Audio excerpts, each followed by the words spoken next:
Do you ever wonder what is out there? The unknown, the anomalous. The secretive SCP Foundation is set on discovering and keeping creatures hidden away from the world. While their efforts are successful more often than not, there exists an SCP who has remained one of the most cautionary of them all. SCP-001, the Gate Guardian. While there are many SCP-001 proposals, today we will be looking at Dr. Clef's as it likely is the real thing, considering how important it is to the Foundation's origins.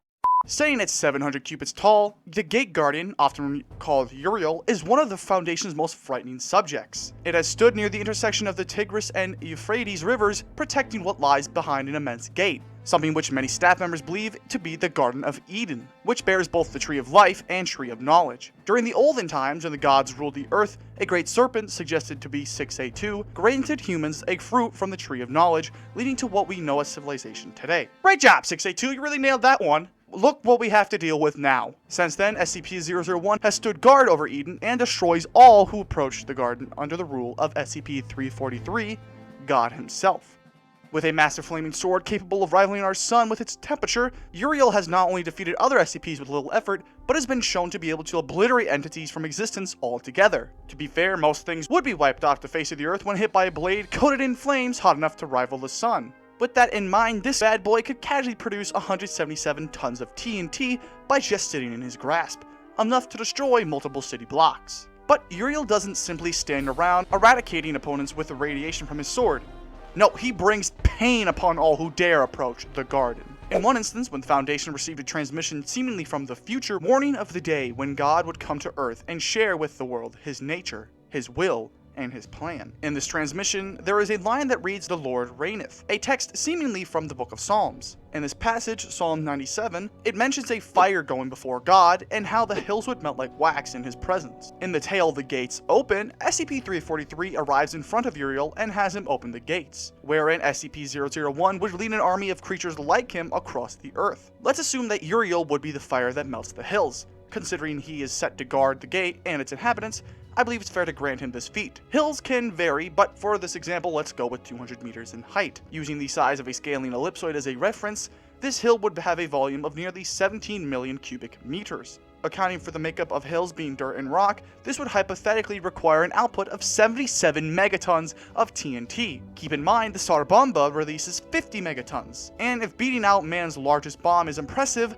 well, we're only getting started. If you think melting the hill shouldn't apply to Uriel, consider how he has enough chat energy to make the hot-headed, murder-hungry SCP-76 able too scared to even approach. If you don't know, 076 has been a useful asset to the Foundation and is often taken down with a warhead. Considering how expansive the Foundation is in terms of having people involved with different world governments, it isn't hard to believe that they would have their hands on explosives like, or even greater than the aforementioned Soda Bomba. Not only that, but 076 has been shown as a rival to the hard-to-kill reptile SCP-682, albeit one who mostly loses their fights, but gives it his all nonetheless. And 682 himself is applied to be able to endure a 60 megaton bomb. But SCP-001 hasn't just faced off with a guy, no, he's also fought a giant hentai-like monster in the building known as SCP-1730, aka What Happened to Site-13, alongside the green and cream colored deer known as SCP-2845. 2845 has incredible matter manipulations, such as its ability to create metallic hydrogen and metallic helium, or how it can turn people into hexagonal columns with rubbery yellow-green skin. When the three were duking it out, Uriel was encased in a metal cylinder.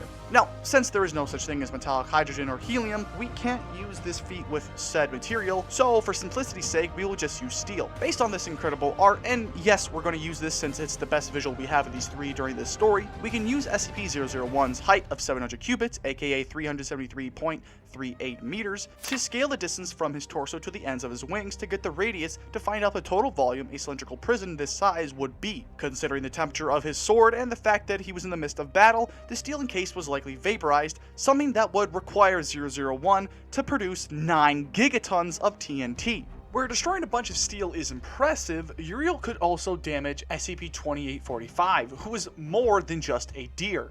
2845 came from space and arrived on Earth, but how did it get here?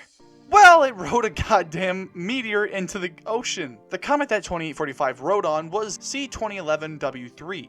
With a radius of 250 meters, it would have a volume of over 65 million cubic meters. Taking that and accounting for a comet's composition of rock, ice, and dust, plus its maintained velocity of nearly 540,000 meters per second, the comet must have struck the ocean with nearly 4 teratons of TNT, meaning that this SCP could casually endure a blast capable of lighting up a small country, then shrug off the power of the US military. For SCP-1 to even be able to give it trouble would likely require far more than just about 4 teratons. Speaking of which, we mentioned how Uriel could make 076 shiver in his boots, and how 076 is a rival to 682, but Uriel has personally beat up at 682 so badly that he couldn't adapt to the damage before the Foundation had to step in. Yeah, the lizard was bad-mouthing my boy Uriel, earning himself a smiting he often doesn't take too kindly to. And 682 isn't your basic kaiju.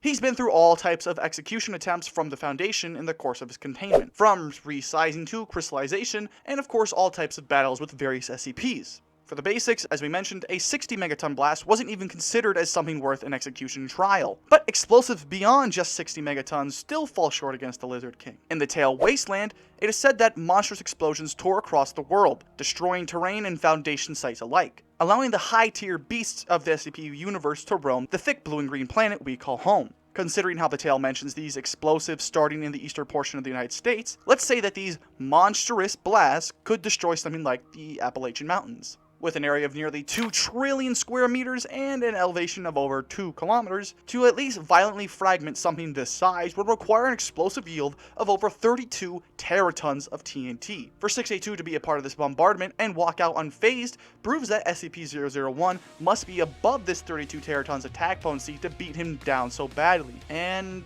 that's about it. I'll admit, I was hoping for more from SCP-001. Sure, these feats put him leagues above most of the non-MCU characters we've covered, but for one of the most beloved SCPs of all time, it's sad to not be able to put him up there alongside the more ridiculous feats with SCP-173 or 682's higher tier forms. And while I could BS my way to those higher tiers, I really try to stick with things I can say with good faith. But other than that, I want to thank you all for coming to Honor's Place. I hope you enjoyed your stay. If you want more SCP content, there will be a link on the screen to the SCP playlist featuring creatures like 096 as well as the big reptile boy himself. And if spooks are something you like, feel free to click on the video for Michael Myers vs. Jeff the Killer. Other than that, yeah.